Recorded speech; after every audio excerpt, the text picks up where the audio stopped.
Então, rapidamente, eu falei no início, né, da introdução, as lições, nós temos como fundamento, né, principal, ele divide em grandes grupos, fundamento a Escritura Sagrada e de Deus e da Trindade, nossa base. E depois nós estudamos também os decretos de Deus, né, os eternos decretos de Deus, a criação e a providência. E hoje nós vamos estar iniciando um outro grupo, que é o pecado e o Salvador. Então nós vamos estar falando da queda do homem, do pecado e do seu castigo. Então o objetivo é esse. Às vezes com esse estudo, nós somos muito tentados a fazer algumas perguntas sobre o livre-arbítrio, predestinação, mas o objetivo dessa lição é bem isso, é mostrar realmente a queda do homem, o pecado e o seu castigo. Esse é o objetivo. O estudo sobre o livre-arbítrio vai ter o seu capítulo 9, para ser explorado.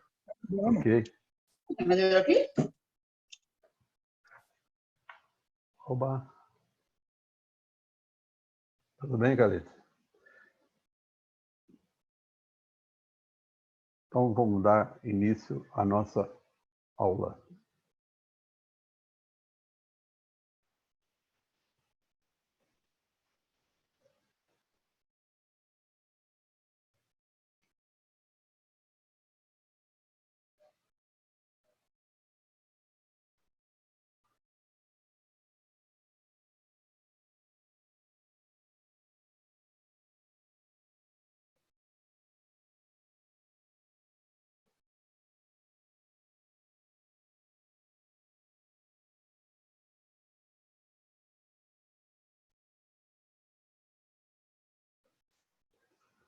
A nossa aula, capítulo 6, da queda do homem, do pecado e do seu castigo. Introdução, que é o objetivo desta aula, ainda dentro dos eternos decretos de Deus, vejamos a doutrina bíblica da queda do homem e as consequências dela para toda a humanidade. Vou destacar 4 pontos nesses 2 primeiros parágrafos. Primeiro, a queda. Segundo, a natureza caída. Terceiro, a morte. Quarto, uma triste conspiração.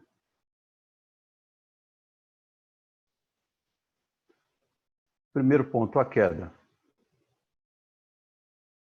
O capítulo 6 da Confissão nos conta a triste história da queda do homem e, em seguida, os detalhes das horríveis realidades do pecado e da punição. A confissão assim o faz porque essa é a nossa história. A confissão consegue resumir os eventos da queda de forma breve e clara pelos detalhes fornecidos em Gênesis 3, capítulo de Gênesis 3. Ali, somos informados que as primeiras pessoas conheciam a lei de Deus. Ali são informados que uma das criaturas de Deus contradisse o Criador do céu e da terra. Ali somos informados que a mulher e o homem ouviram, olharam e então precipitaram-se no pecado. De tudo que sabemos da bondade de Deus e de sua perfeita retidão em todos os seus mandamentos, esse é um evento chocante e inesperado. Ainda assim, essa é uma história digna de repetição. A tentação de Satanás e a queda do homem explica tudo o que se segue na história bíblica e humana. A tentação de Satanás e a queda do homem são importantes para nós, uma vez que a nossa mente também pode ser levada a se apartar da simplicidade e pureza devidas a Cristo.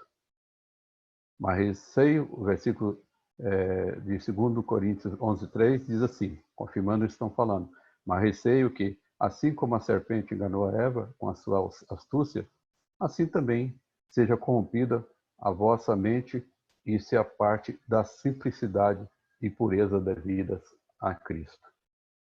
A queda é um evento chocante para nós e não para Deus.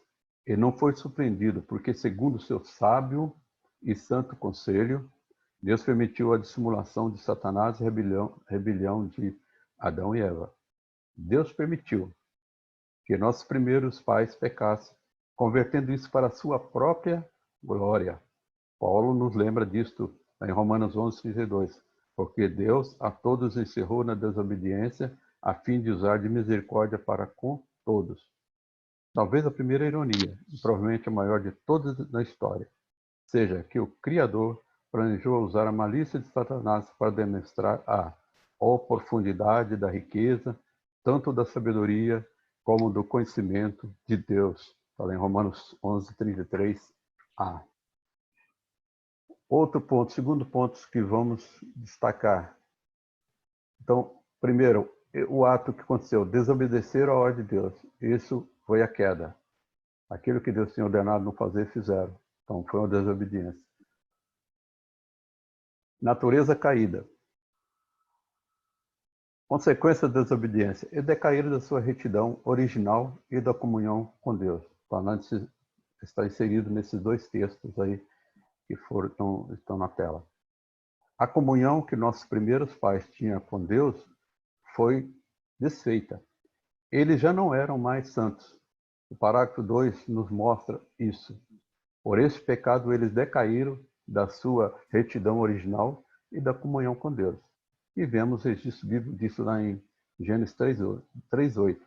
Quando ouviram a voz do Senhor Deus, que andava no jardim pela viração do dia, esconderam-se da presença do Senhor Deus, o homem e a sua mulher, por entre as árvores do jardim.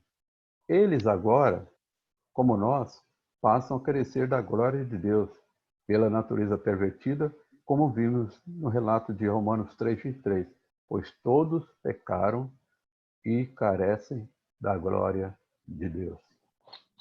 Correr e se esconder de Deus é muito trágico e tolo. Não tem como. Após dar ouvidos a Satanás, eles já não podiam ouvir o seu Deus sem medo.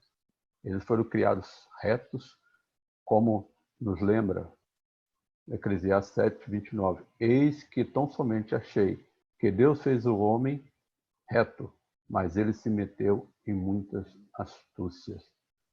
Todos os instintos deles agora estavam corrompidos. Nunca mais seriam como foram criados para ser.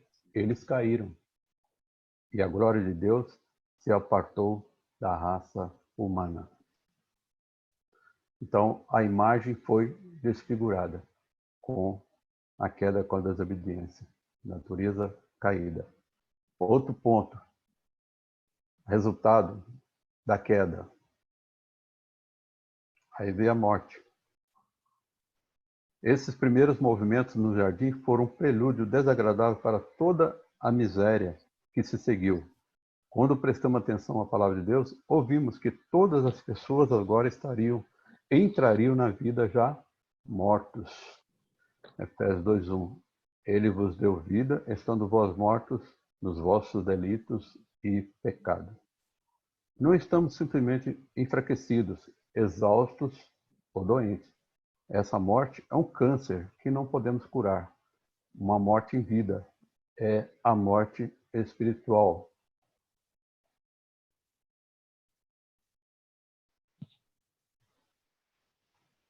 Quando Deus advertiu sobre a lei dada, essa morte espiritual deu início à morte física. Está lá em Gênesis 2:17. Mas da árvore do conhecimento do bem e do mal não comerás, porque no dia que dela comeres, certamente morrerás. Sim, foi uma morte lenta, mas morte e decadência. Agora entraram em seus corpos e mentes, e se tornou inevitável a partir daquele momento que eles voltem ao pó. Essa morte em vida e decadência no pecado se revelou na corrupção de todas as partes e faculdades, todos os poderes, habilidade, qualidade e capacidade são contaminadas pelo pecado. Então nós notamos aí que e assim se tornaram mortos. Então morreram fisicamente, nós morremos, um dia nós vamos morrer, e antes a morte física não existia quando ele era santo, ele vivia eternamente. A morte espiritual, separação de Deus, vemos primeiro morte física, lá está em Eclesiastes 12:7, né? E o homem voltará ao pó. A morte espiritual, 6:23, podemos ver que todos carecem da glória de Deus, e todos estão mortos, e morte eterna. Mateus 25, 46. Jesus dizendo, né, para os ímpios, para a perdição eterna, e apartai-vos de mim, que eu não vos conheço, né? Também, outro ponto, uma triste conspiração. Inteiramente corrompido em todas as suas faculdades e parte do corpo e da alma. Pode-se constatar também o pecado nos aspectos intelectuais de nossa existência. Fazemos tantas coisas erradas por causa dos desejos vergonhosos de nosso coração. Por isso o profeta Jeremias nos lembra disso. Enganoso é o coração, mais do que todas as coisas, e desesperadamente corrupto. Quem o conhecerá? Está lá em Jeremias 17, 9. Nossos corações e mente conspiram juntos para ir em busca de qualquer coisa, com exceção a Deus, a quem devemos explicações, conforme Romanos 3, 10, 19. Então, a nossa tendência corrompida é sempre procurar aquilo que não agrada a Deus, longe de Deus. Esse já é a nossa tendência natural, porque nós nascemos assim. Como está escrito, não há justo. Eu vou só ler 3 versículos. Como está escrito, não há justo, nem um sequer. Não há quem entenda. Não há quem busque a Deus. Todos se extraviaram. Alguns se fizeram inúteis. Não há quem faça o bem. Não há nenhum sequer. Então essa é a nossa situação. O que Deus disse acerca da humanidade nos dias de Noé pode ser dito em geral, do homem em muitas épocas. Viu o Senhor que a maldade do homem se havia multiplicado na terra, e que era continuamente mal todo o desígnio do seu coração. É lá em Gênesis 6, 5. A verdade mais nua e crua é que somos totalmente depravados, no sentido de que somos inteiramente corrompidos em todas as faculdades e parte do corpo e da alma. Aí a gente lembra do primeiro ponto dos 5 pontos do calvinismo. O Abraão, José deram essa aula e provavelmente talvez venha a focar, mas eu quero destacar esse ponto que tem tudo a ver. A depravação total. Todos os homens nascem totalmente depravados, incapazes de se salvar ou de escolher o bem em questões espirituais. Depravação, o que é? É um ato, um efeito de depravar, perversão, corrupção, degeneração de costumes. Com a queda do homem, o nosso ser, intelecto, emoções e vontade estão corrompidas pelo pecado. Viu só o estrago que foi feito e hoje se vê nitidamente isso presente no ser humano. Não precisa ir longe. Se você vê tantas coisas acontecendo, tantas barbaridades acontecendo, morte, violência, isso está presente. Hoje nós vemos aí esse exemplo, assistimos isso aí. Né? A verdade é que poderíamos ser piores ainda. A grande misericórdia de Deus é que não permite que nenhum ser humano seja tão mal quanto ele poderia ser. Imaginou? Mesmo assim, não podemos minimizar os efeitos assombrosos da queda. Isso dá para perceber em todos os tempos e em nossos dias. São extremamente más. O apóstolo Paulo avaliou sua própria vida e considerou a si mesmo um desses. Mas o mais espantoso de tudo é que Jesus Cristo veio ao mundo para salvar tais pecadores e para evidenciar sua completa longanimidade em pessoas como Paulo, talvez você e eu, como modelo a quantos hão de crer nele para a vida eterna. Fiel é a palavra e digno de toda aceitação, que Cristo Jesus veio ao mundo para salvar os pecadores, dos quais eu sou o principal. Mas por esta mesma razão me foi concedida misericórdia, e para que em mim, o principal, evidenciar Jesus Cristo, a sua completa longanimidade, e servir eu de modelo a quantos hão de crer nele para a vida eterna. Que seja isso a nossa vida, ter como modelo nosso Senhor Jesus Cristo. E mesmo Paulo fala, sede meus imitadores como eu sou de Cristo. Então, nosso modelo tem que ser Jesus Cristo. Mesmo com nossa mente, com a semente do pecado, que Cristo veio para nos dar tão grande salvação. Então, a consequência dessa conspiração é depravação total. Então, totalmente depravado. A queda trouxe isso à humanidade. Tudo, o ser humano e também a natureza foi afetada com a queda, com o pecado. Vamos avançar um pouco mais? Agora veremos 2 pontos do 3º e 4º parágrafo. A primeira, a raiz de toda a humanidade. Segundo, o pecado. Primeiro ponto, a raiz de toda a humanidade. Sendo eles o tronco de toda a humanidade, o delito dos seus pecados foi imputado aos seus filhos, e a mesma morte em pecado, bem como a sua natureza corrompida, foram transmitidas a toda a sua posteridade, que deles procede por geração ordinária. Os 2 primeiros parágrafos do capítulo 6 resumem o ensino da Bíblia sobre a queda de Adão e Eva. O 3º e 4º parágrafo fala de nossa queda no pecado. A ampla evidência da queda da raça humana ao nosso redor, até dentro de nós, à medida que o pecado faz a sua obra. Mas a extensão da queda humana é encontrada na união de Adão e Eva. Vimos que Paulo explicou aos gregos de Atenas em Atos 17, 26. De um só fez toda a raça humana para habitar sobre toda a face da terra, havendo fixado os tempos previamente estabelecidos e os limites da sua habitação.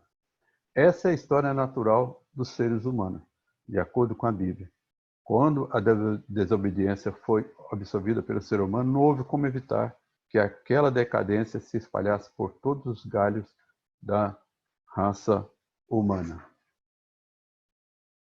A aliança foi feita com Adão, como representante de toda a humanidade. Como pai da humanidade, ele assumiu o papel de representante não apenas para si, mas para todos os seus descendentes. Todos pecamos nele e caímos com ele.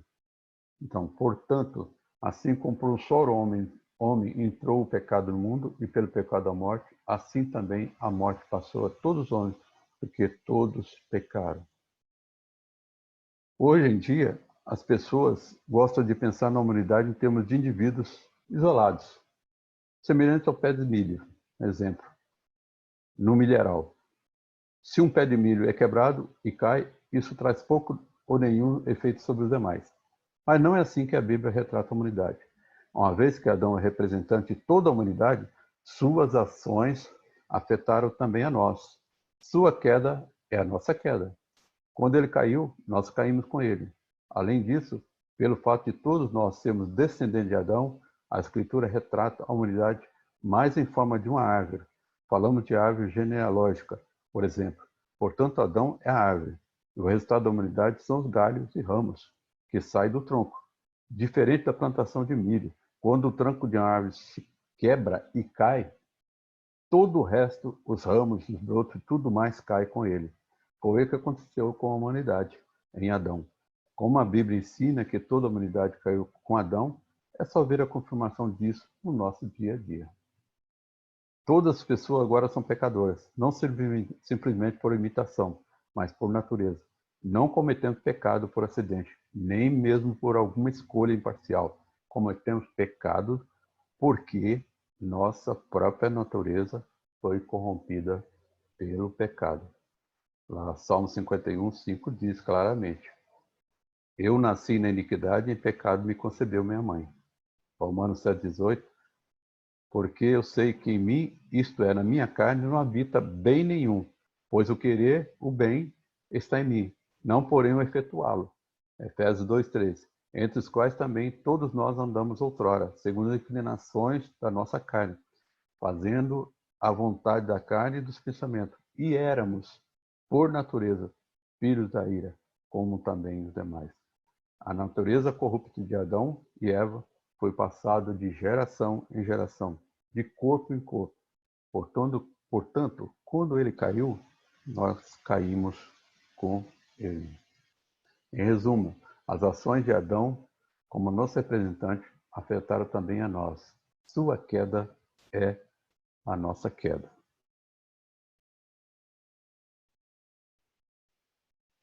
Vamos falar agora do pecado, outro ponto a destacar deste capítulo.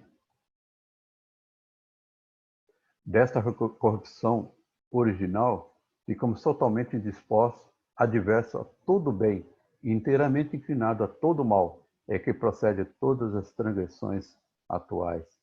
Como já vimos, o homem foi criado perfeito, inocente e capaz de viver em permanente comunhão com Deus.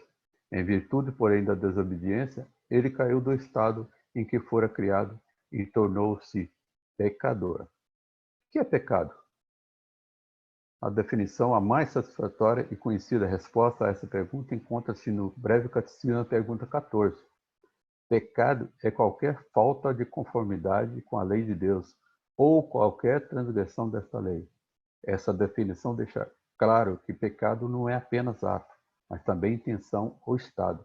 Ela se torna mais clara quando nos lembramos da finalidade da criação do homem, que também se acha bem colocada na seguinte pergunta, resposta do Catecismo Maior, pergunta 1, que o Zé destacou muito bem, bastante, nas primeiras aulas.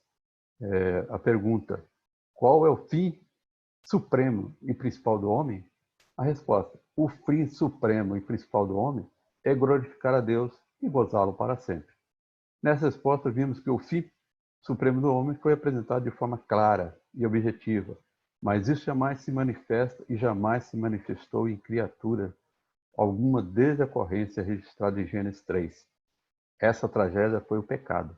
E ao invés de glorificar a Deus, desfrutar da graça, da comunhão com Ele, ouviu antes a voz de Satanás e buscou satisfazer seu egoísmo pessoal. Por isto, pecado significa também errar o alvo. O homem deixou de alcançar o alvo para o qual foi criado, que era de glorificar a Deus. Quis se fazer igual a Ele, a Deus. No diálogo travado com Satanás, lá em Gênesis 3:7, vemos que o tentador prevaleceu. E os nossos primeiros pais desobedeceram a Deus, comendo o fruto proibido.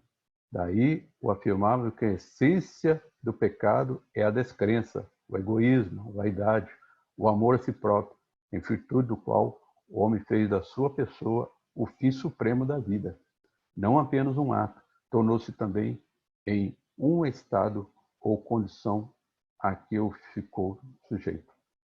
Mas alguns pecadores subitamente despertam para a horrível realidade, conforme Mateus 15:19, porque do coração procede mau desígnio, homicídio, adultérios, prostituição, furtos, falsos testemunhos, blasfêmia.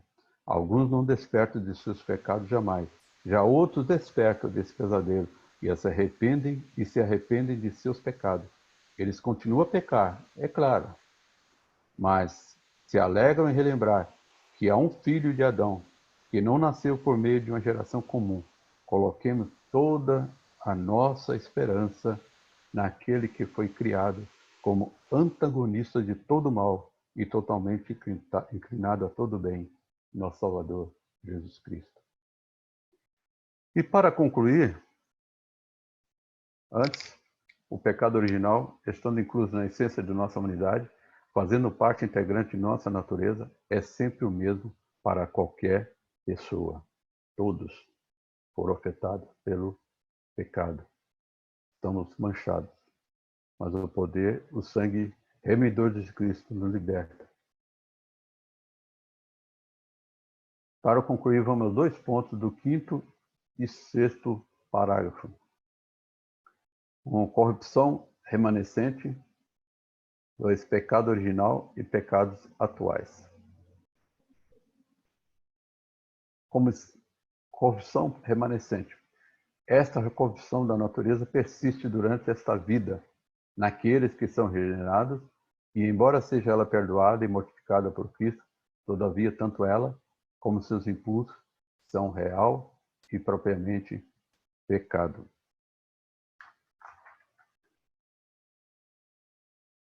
Estudamos que toda a humanidade é caída em pecado desde o nascimento. A dura realidade é que a maioria vive em pecado e morre em pecado, nunca se arrependendo e voltando para Deus por meio da fé em Cristo. Mas isso não se aplica a todas as pessoas. Alguns encontram a nova vida em Cristo. E pode alguém estar ligado a Cristo e ser afetado pelo pecado? Uma pergunta. É possível ser um cristão e ser um pecador? Outra pergunta. A confissão afirma que sim. Esta corrupção da natureza que herdamos de Adão, pelo menos durante essa vida, permanece naqueles que são regenerados. Essa é exatamente a batalha que vemos retratada em Romanos 7, destacando o versículo 7, 23. Mas vejo nos meus membros outra lei que, guerreando contra a lei da minha mente, me faz prisioneiro da lei do pecado que está nos meus membros. Por isso, todos nós tropeçamos em muitas coisas.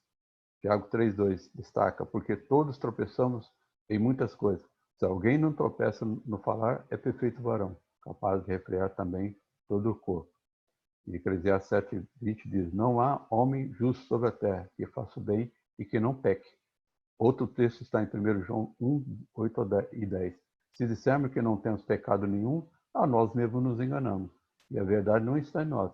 Se dissermos que não temos cometido pecado, fazemos-o mentiroso, e a sua palavra não está em nós. Será que sabemos disso? Quem pode dizer isso aqui? Purifiquei o meu coração limpo estou do meu pecado? No Provérbios 20, versículo 9. É verdade que não somos limpos e sim sujos pelo pecado.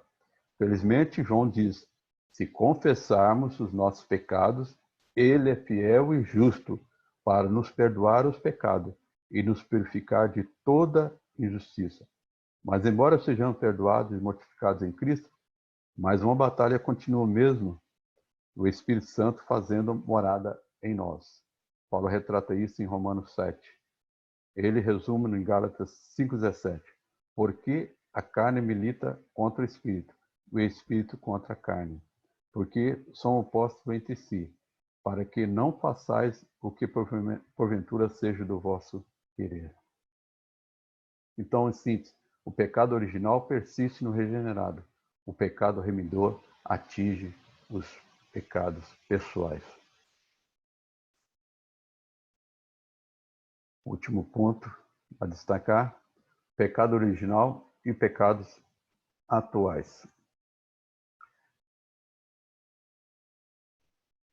Todo pecado, tanto original como atual, sendo transgressão da justa lei de Deus e a ela contrário, torna culpado o pecador em si, em sua própria natureza, e por essa culpa está ele sujeito à ira de Deus e à maldição da lei, e portanto sujeito à morte com todas as misérias espirituais, temporais e eternas.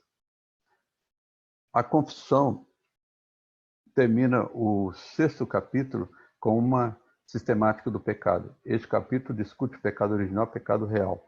Tanto um como o outro são pecados e contrários à lei de Deus.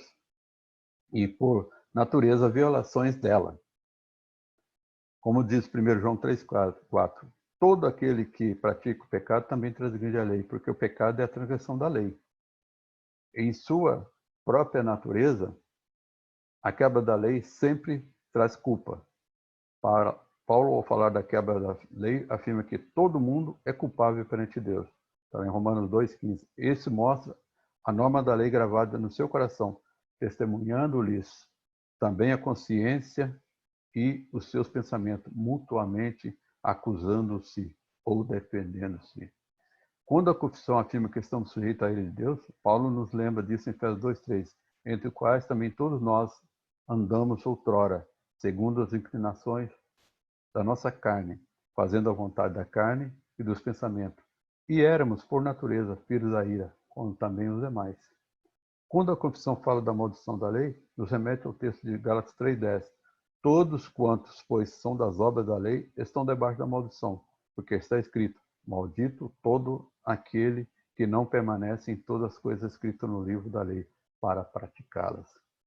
Quando notícias de morte nos sobrevêm, lembramos da velha advertência de Romanos 6, parte A, porque o salário do pecado é a morte. Em suma, sem Cristo, devemos esperar todas as misérias espirituais, temporais e eternas. Afinal, não é miséria estarmos alheio à vida de Deus? Lá, Efésios 4,18, obscurecido do entendimento, alheios à vida de Deus, por causa da ignorância em que vivem pela dureza do seu coração. Não é miserável estarmos sujeitos à vaidade nesta vida?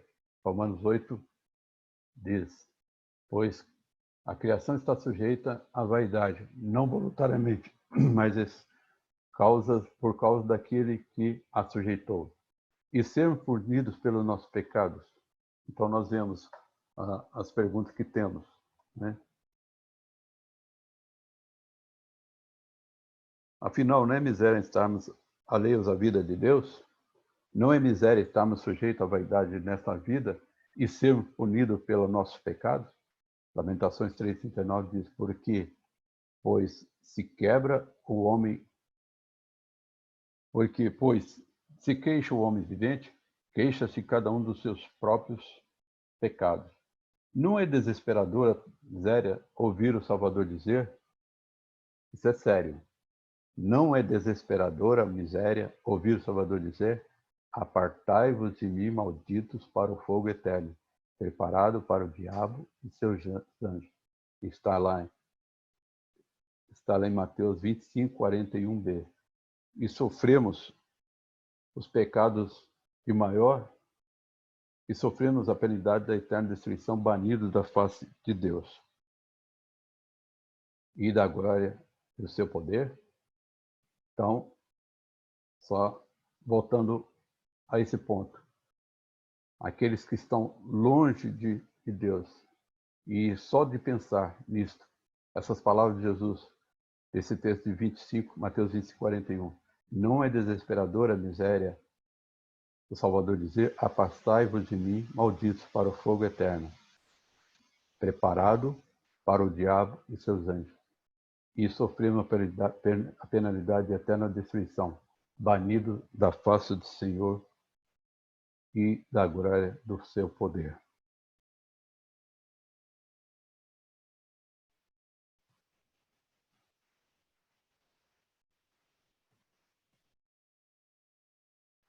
Vamos ao ponto final.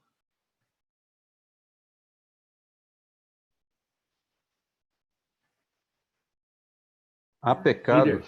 Líder, só para te balizar aí, o período que a gente tem é mais uns 5 minutos, tá? Não sei se você tem... tá legal. Terminando, viu?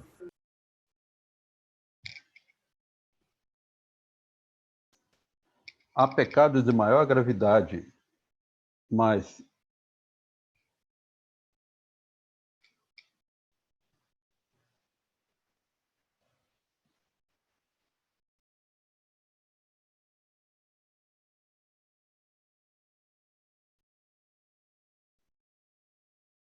não mentimos.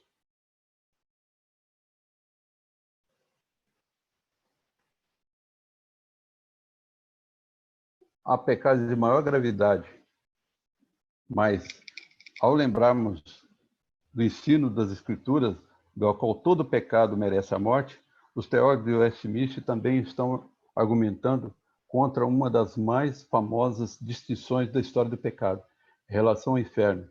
Não existe pecado nem pecadão. Pecado é pecado. Infelizmente, a Igreja Católica Romana ensina que alguns pecados são mortais e outros são veniais. Quer dizer isso. O que não possui consequências tão graves. Essa compreensão do pecado é totalmente equivocada. Conforme exposto nesse capítulo, e as Escrituras deixam muito claro, não há pecados veniais. A verdade é que todo pecado é mortal. Ao mesmo tempo, como os últimos capítulos vão explicar, todo pecado pode ser perdoado, pois há alguém que levou o nosso pecado e a nossa culpa. O pecado é infelicidade, mas temos um Salvador que pagou o preço mortal do pecado. Ocorre que haverá um dia, não durante esta vida, mas depois, quando nossa natureza não conhecerá mais a corrupção e não mais pecará. Confortemos os nossos corações. Em síntese, esse último ponto. Em síntese, o pecado original faz-nos nascer na humanidade pecadora, mas não resulta de culpas individuais dos nossos antepassados. Já nascendo pecador, já está em nós a semente do pecado. Está lá em Salmo 51:5. Confortemos nossos corações na promessa da palavra de Deus, no livro de Apocalipse, no capítulo 21, versículo 4, que eu deixo com os irmãos para encerrarmos. Deus enxugará de seus olhos toda lágrima, e não haverá mais morte, nem haverá mais pranto, nem lamento, nem dor, porque já as primeiras coisas são passadas. Que esse texto nos conforte e nos impulsiona para que possamos, apesar de nossa natureza corrompida, da queda dos nossos primeiros pais, e nós temos herdado isso desde criança, quando nós vimos lá no Salmo 51:5, que nós possamos estar firmados no Senhor Jesus Cristo, estar firmados nessa promessa grandiosa do Salvador Jesus Cristo, que veio salvar os seus, veio morrer pelo nosso pecado, pelo meu e pelo seu pecado. Que Deus assim possa nos fazer refletir sobre esta aula.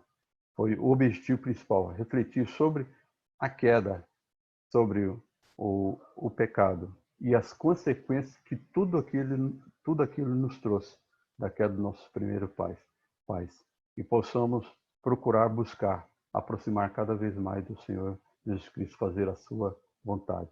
E poder, no final, estarmos na glória eterna e ouvir realmente e sentir isso aí, realmente estar com o nosso Senhor Jesus Cristo eternamente.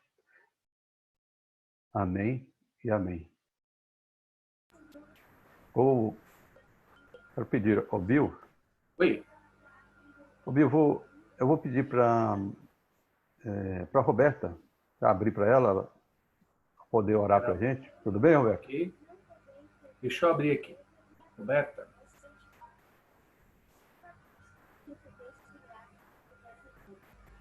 Roberta não está aqui ou está? Então vou.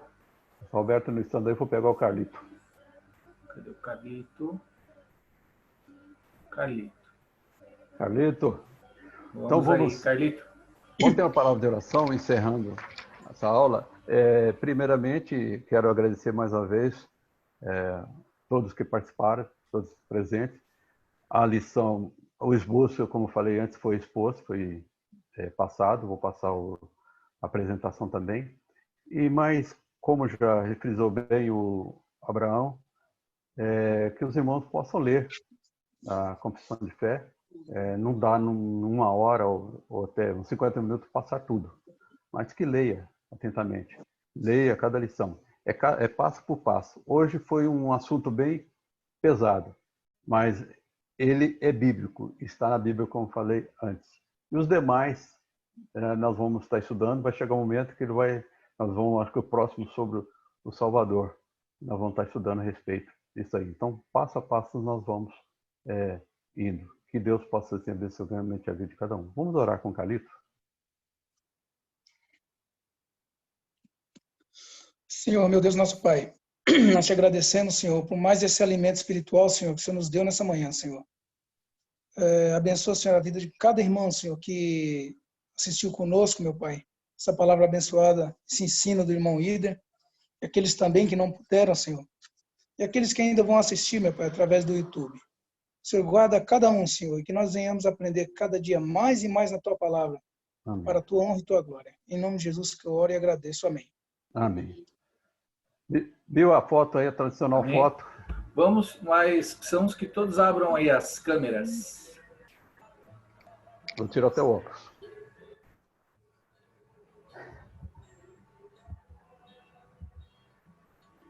Vê se escapa nenhum. A Dona Socorro está aí?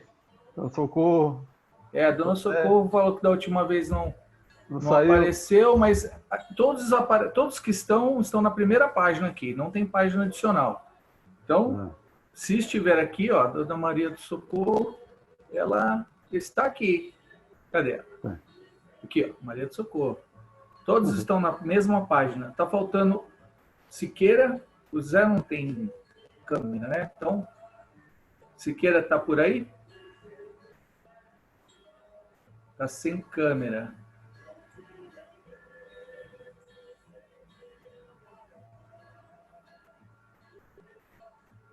Ih, a Maria do Socorro saiu agora.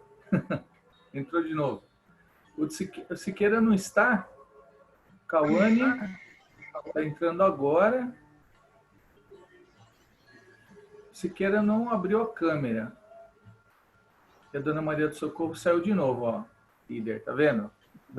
Ela que não quer sair na foto, hein? Aí. Vamos lá, Maria. Então. Siqueira não entrou? Vamos fazer uma coisa aqui. Ó, todos dando um sorriso aí, hein?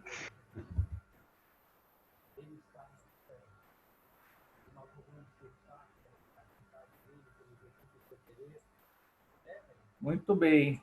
Eu vou mandar para você, Ilha. Ok. Tá bom? Tá bom. Aí você replica aí pro pessoal, tá bom? Obrigado, pessoal. Até às 19 horas com o culto, ok? Deus abençoe grandemente cada um. Deus abençoe, bom domingo e até às 19. Um abraço para todo mundo. Fiquem com Deus. Com Deus.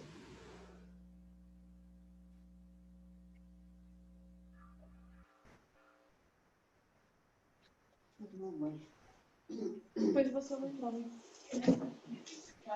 sei, você vai entrar. Cadê seu macaquinho aí?